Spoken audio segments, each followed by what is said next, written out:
تہجد وہ نماز ہے یار جس میں انسان رات کے اندھیرے میں اپنے اللہ سے ملاقات کرتا ہے، وہ نیند سے بیدار ہو کر اپنے رب کے آگے جھکتا ہے۔ مگر ضروری نہیں کوئی تہجد پڑھتا تو محبوب کی محبت ہی مانگتا ہو، کیونکہ وہ جو اللہ ہے نا، اس کی محبت میں بڑا سکون ہے۔ اور تہجد کی توفیق بھی جناب انہیں ملتی ہے جنہیں اللہ کو راضی کرنا ہوتا ہے۔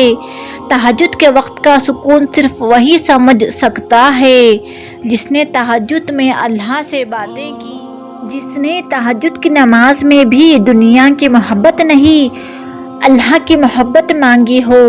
تہجد وہ نماز ہوتی ہے جو ہمیں ہمارے اللہ کے بہت قریب کر دیتی ہے، اور تہجد میں مانگی گئی دعاؤں پر کن فیکون کی بارش ہوتی ہے۔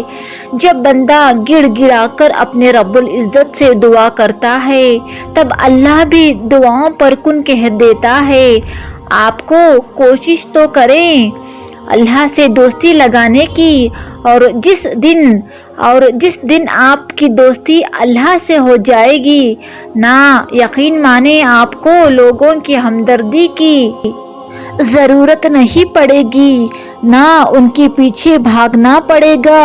اس لیے نماز پڑھو، تہجد پڑھو اور اپنے اللہ سے دوستی کر لو۔ سبحان اللہ۔ بے شک